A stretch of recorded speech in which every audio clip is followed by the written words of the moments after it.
Hi friends, જય શ્રી કૃષ્ણ. મારું નામ છે જલપા vadhvana. મેં ગૃહિણી પાર્ટ 2 સેલ્ફ ચેલેન્જમાં પાર્ટિસિપેટ કરેલ છે. મારી રેસીપીનું નામ છે શેઝવાન ફ્રાઈડ રાઈસ. એક બાઉલ ભાત છે, એક બાઉલ વેજીટેબલ્સ છે બાફેલા. તેમાં મેં બટેટા, ગાજર ને વટાણા લીધા છે. તમે કોઈ પણ લઈ શકો છો. 3 ચમચી તેલ છે, એક ઝીણી સમારેલી ડુંગળી છે, એક ઝીણું સમારેલું મરચું છે, શેઝવાન ફ્રાઈડ રાઈસ મસાલો છે, ઝીણી સમારેલી કોથમરી છે અને ફ્રાય કરેલા કાજુ. ચાલો આપણે શેઝવાન ફ્રાઈડ રાઈસ બનાવવાની રીત જોઈએ. આપણે ગેસ ઓન કરીશું. તેમાં જે મેં 3 ચમચી તેલ લીધું છે એ ઉમેરશું.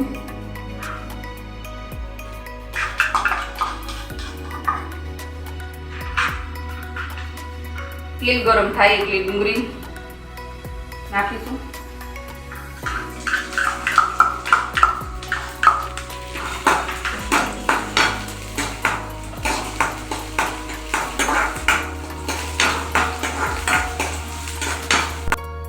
કલરની થઈ જાય એટલે તેમાં આપણે કેપ્સિકમ ઉમેરશું.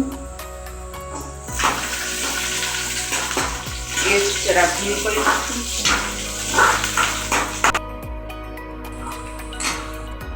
ડુંગળી અને કેપ્સિકમ ચડી ગયા છે. હવે આપણે તેમાં બોઇલ કરેલા વેજીટેબલ્સ ઉમેરીશું. ગેસ ધીમો રાખીશું.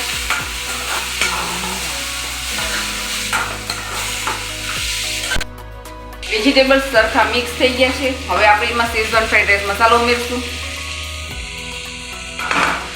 મસાલો નાખ્યા પછી બરાબર એકદમ મિક્સ કરવાનું વેજીટેબલ્સ સાથે.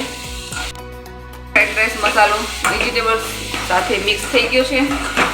હવે આપણે તેમાં બોઇલ કરેલા ભાત ઉમેરશું.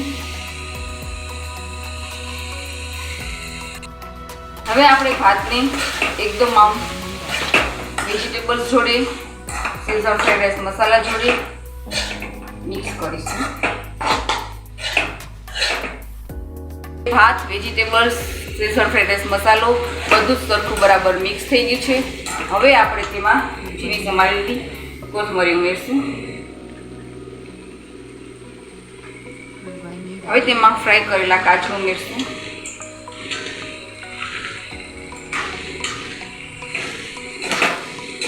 બરાબર મિક્સ કરીશું. તો તૈયાર છે આપણા શેઝવાન ફ્રાઈડ રાઈસ.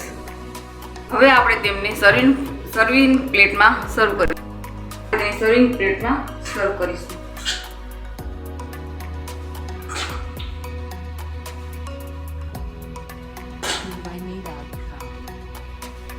હવે આપણા ભાત સર્વિંગ પ્લેટમાં સર્વ થઈ ગયા છે. હવે તેની ઉપર આપણે ગાર્નિશિંગ માટે થોડી કોથમરી એડ કરીશું. ફ્રાય કરેલા કાજુ એડ કરીશું.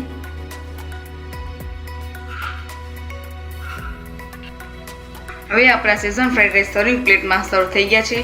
આપણે તેને મંચાવ સૂપ અને શેઝવાન ચટણી સાથે સર્વ કરી શકીએ. જોયા બદલ ખૂબ ખૂબ આભાર.